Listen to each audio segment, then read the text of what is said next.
and welcome to Born to Ramble with me, Nikki. I am a writer, storyteller, innovator, podcaster, and all-around hilarious woman. I'm an observer of life, I'm an expert eavesdropper, and I'm really good at writing dialogue. My marketable skills are, I'm going to save those for another episode. Today, I'm very excited. I'm wearing my Harvard Law Just Kidding shirt. I got this a long time ago. It's almost completely washed it's not even really there anymore, but I refuse to throw it away because I think it's funny. Anyway, the reason I'm actually excited is because today I'm going to read to you a short story about my job at a Chinese restaurant called the Shangri-La. I'm also introducing a new segment to my podcast called The Job Report. So some of you know that I have been unemployed since I got laid off January 30th. And prior to that, I worked for 13 plus years in software and web development. And if you also work in this industry, I think you can agree with me that 13 years is more than enough. Anyway, my new segment is going to be called The Job Report because as my fun employment wears on, I am beginning to see where I'm going to need some money in the very near future. And so, in spite of all my accomplishments, I've started my weekly newsletter on Substack. I have my podcast. I've written and published 3 children's books. I sold books at a craft fair, a farmer's market, and I'm teaching creative writing classes at the Community Creative Center in Fayetteville, Arkansas. I'm still not really bringing in a boatload of money. So, the job update that I'm going to implement is going to be about what has happened in my job search, probably a list of insane job descriptions because I don't know if you've looked at jobs lately, but they're crazy. And also probably a list of jobs that I was rejected for that week. So far, I've gotten 2 interviews. One of them I went to reluctantly. The other one I was invited and then found out they were paying $55,000, which is what I made in 2014. So I just sent back a laughing until I'm crying emoji. So, let's just go into it, okay? So yesterday, I took a 66-minute assessment for a job that is paying, still less than I've made in the last 6 years. But at this point, I would just kind of like to make some money.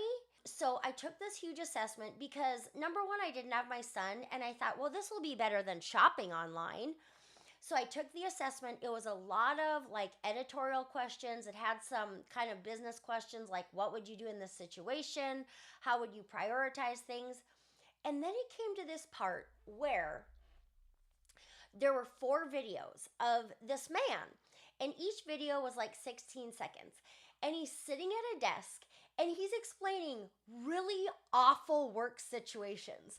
And then after you watch this 15 seconds of him describing what a nightmare his job is, you're supposed to choose the best response if I was his manager. And so he would say things like, I'm feeling really overwhelmed with all these projects and I have 3 different managers giving me directions and I don't know what I'm supposed to do and I've been working 10 hours a day and he says all this in 16 seconds. It's a lot. And then I am supposed to respond sympathetically in a way that shows that I've listened to him and heard him, but also not offer any solutions. And every single time I'm just thinking, is this a real picture of what this place is going to be like? Because I'd like to stop the assessment right now.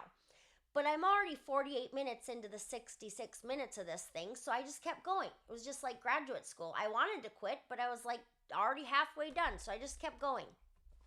Knowing no one gives a shit that I have a Master of Fine Arts in Literary Translation, but guess what? If I hadn't done it, I wouldn't get to name drop it on my own podcast. So anyway, I took this huge assessment. It was a bunch of bullshit. At the end of the assessment, you have to record 3 videos.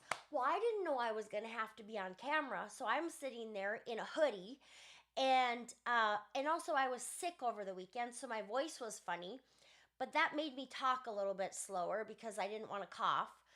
So I don't know. I feel like I already did an interview that took me over an hour. And for all I know, all they were doing was using it to train AI models. So who frickin' knows? I also rejected this week for a part time lunch lady position at the elementary school near me. I thought that'd be kind of cool because I could walk over there and probably Otto will go there and then we could go to school and work together. The downside, of course, is that they pay $13 an hour, so I'd need 4 jobs to keep our house. And I was also rejected for a position writing articles about dog food. It was kind of giving me flashback vibes of when I first got out of graduate school, and I was rejected for a cashier at a grocery store, and I was rejected for a bowling alley attendant and attendant at a snow cone stand. So let's just get into the meat of this episode, shall we? And time travel back to 1997 to one of my favorite jobs, the Shangri-La Chinese Restaurant in Grand Forks, North Dakota. I worked there for 2 years and I had more boyfriends in that 2 years and more sweet and sour chicken than I've ever had in my entire life. So you can understand why this was a really good 2 years for yours truly. Let's get down to it. Shangri-La, murder and mayhem coated in sweet and sour sauce with a dash of dolphin tattoos. I got hired at the Shangri-La Chinese Restaurant in the fall of 1997 as a part-time hostess. My shifts were usually 5 to 8 or on really grueling nights, 5 to 9, and I always asked to be cut early. Later in my Shangri-La career, I closed on Sunday nights, so I didn't get out of there until 10. I had to count all the money, which meant I got to use an adding machine to calculate the checks and credit card slips. Sometimes on really busy nights, there would be 2 closing hostesses, so we'd sit by our identical adding machines, entering amounts as I read off each check and credit card slip to make sure our totals matched. This was when jobs were actually fun. The act of sitting at a table in the break room, smoking cigarettes, and adding up checks on a big machine that made such a satisfying sound each time I pushed the plus sign was exactly what I had aspired to all my life. 17 years old, a real working woman. In the kitchen, my secret boyfriend washed the dishes, and after everyone else had left on Sunday nights, we walked out together. We'd go to his house to watch Seinfeld. Friday and Saturday nights were super busy, so if I wasn't seating people and getting my ass chewed by the fat waitress, Angela Johnson, who said my stupidity grows by leaps and bounds, who's stupid now, Angie? I was answering the multi-line phone. Good evening, Shangri-La. One after another, putting people on hold. Good evening, Shangri-La. Can you hold, please? Good evening, Shangri-La. The phones were lit up on Friday and Saturday nights, and on winter storm nights too. God, it was so fun. Sometimes my other secret boyfriends would call, so whoever answered the phone would say, Nikki, this one's for you. If I was lucky, I'd have a date after work, and if not, well, I could just leave with secret boyfriend number 1, back in the kitchen, washing the sweet and sour sauce off every surface, but mostly the dishes. There was a fat cook, really fat, in the back named Jeff. Poor Jeff. His main cooking duty was to keep the battered and deep fried chicken coming for the sweet and sour chicken. Every night, the cooks, not Jeff, made a big family-style meal for us employees. One of the fat waitresses, Dory, was always first in line for the meal. I realize there are a lot of fat references in this story, and I'm not telling you how fat all these people were just to be cruel or body shame, but rather to paint a picture of these roly-poly characters in their skin-tight khaki shorts and triangular legs with dolphin ankle tattoos shoved into their tiny aerobic sneakers. This being 1997, the black Reebok Princess was a footwear go-to for waitresses nationwide. And let's be honest, a tiny shoe is a poor choice for big, fat, ankle-tattooed legs. I wouldn't be so critical of these hamburgers wearing shorts if only they'd been a bit kinder to yours truly. Okay, Dory wasn't nearly as bad as Angela, whose eyes were a little too close together. Each night when the meal was served, Dory would rush back to the kitchen, the first in line. How did she know the meal was ready?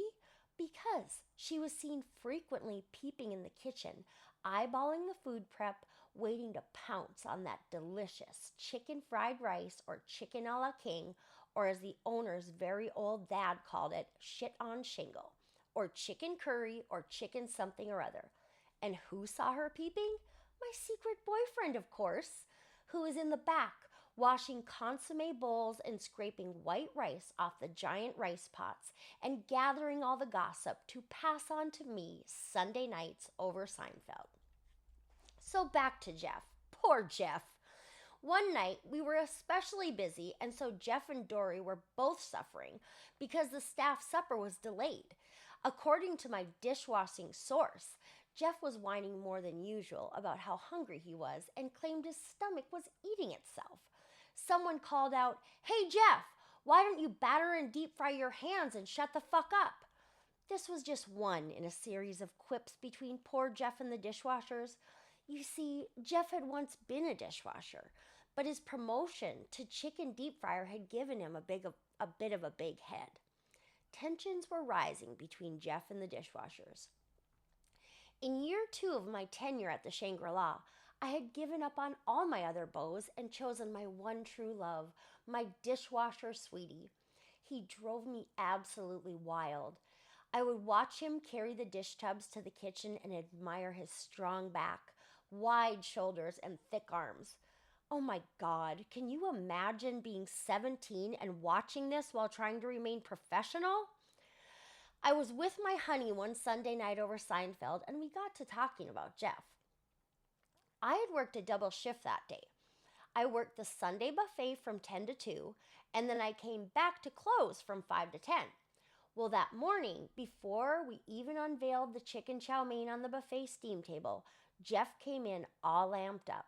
He wasn't even working, but he came in to tell us what had happened the night before at his other job, where he was the overnight cashier at a convenience store called Loaf and Jug. He was smoking non-stop, which made me so nervous because, as I said, he had to have weighed at least 400 pounds. He recounted a story of 3 masked men coming into the Loaf and Jug and holding him up at gunpoint. Visibly upset, beyond the smoking, shaking, and bobbing knee, he was sweating and kept taking his hat off to wipe sweat off his forehead. Jeff finished his story by saying he was going home to try to get some sleep. He wouldn't be in tonight, but he'd be back tomorrow. As I sat on the bed watching Seinfeld with my honey, he admitted something. He had also heard the robbery story, but not from Jeff. He heard it from 2 of the other dishwashers, who were 2 of the 3 masked men. They didn't actually rob the store at all, and they had just gone as a prank on Jeff. Unfortunately, Jeff missed the punchline. As I'm writing this now, it sounds pretty awful, but at the time, it was hilarious. Just another day at the Shangri-La. Viva Shangri-La!